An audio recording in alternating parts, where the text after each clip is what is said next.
Hi everyone, Cullen Haynes here with Lara Wentworth. How are you, Lara? I'm really good. How are you? Very well, thanks for joining us for another edition, and everyone for a quick win. Quick wins for the week. Why would we want to miss that? That's right. It's your number one channel. No, that's right. It's going to be like this. You're going to make Foxtel soon. That's it, Lara and Cullen show. But here we're going to be wanting to talk about mind reading. Yes. And do we want people to mind read, or we want people to avoid mind reading? We want people to avoid mind reading. So what I wanted to talk to you about this week is this tendency that we have as human beings to mind read. Because we're all good at that, right? Oh, yeah, absolutely. Absolutely. So a lot of the times you might notice, you might be talking to somebody, a client for example, and you might be explaining whatever it is that you do to them, and you might notice a bit of an energy shift, right? Distinct. It might be very distinct, but if you're very aware and very, you've got sensory acuity, and you're very you're tuned in and you lean into the person that you're talking to, you might notice that shift. And it might be a subtle shift. It might be a roll of the eyes, it might be a clenching of the jaw, it might be a change in posture, but it might be something that happens straight after you've said or done something. Okay. Now we have the tendency to mind read. So by that I mean, Cullen doesn't like what I'm talking about right now, and that's why he's sitting away from me, that's why he's rolling his eyes, whatever the case may be. And so then that changes my energy, and I maybe change the way I talk to them, or whatever the case may be. What I've found really, really powerful thing to do is to stop and ask the question, you know, Cullen, I just noticed that you clenched your jaw when I mentioned going to court. Do you not like going to court?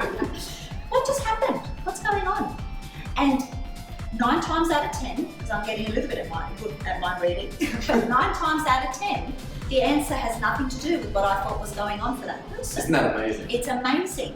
And when you get that insight, it changes the course of the conversation. It actually changes what sort of action you might take next. So it might be something, I don't know, I can't give an example right now, but it might be whatever. Actually, I just thought about, my aunt, and she came into my mind when you said the word court, and, I felt angry for her, whatever, right? Yes. But it has nothing to do with what I thought it was. So it's called sensory acuity. It's about leaning into the person, leaning into the shifts in the energy, and not just pretending like you know everything about everybody and you can mind read somebody, because that's really from your model of the world, isn't it? It's from what you think the eye roll means, or the clenching of the jaw means, or the change in the energy means.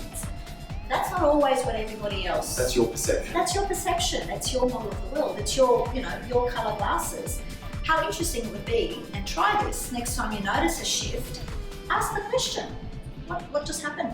I think that's a very powerful question. I think the reason why most people do it is they're scared that it's too forward, and that they think they're worried about what the other person. But in your experience, people don't get offended when you ask them. No, they actually like to tell you. Of course. They like to tell you, because to them, that means that you're listening, you're watching, and you're in tune with what's going on. So I use it a lot with my coaching clients. As you can imagine, I say lots of things and I ask questions that people react to internally that shows up on their face, in their body language, and I can pretend I know what that means and carry on, but I would miss out on so much valuable information if I don't stop and say, what just happened? What's going on? When I say that, what does that do to you? Take the plunge, feel the fear, and do it anyway. Just ask the question. I love that. Thank you so much again, Lara. Another valuable gem, and let us know what you think once you do it. Yes, please let us know how we want to know how it goes. Yes. All right, we've got another one.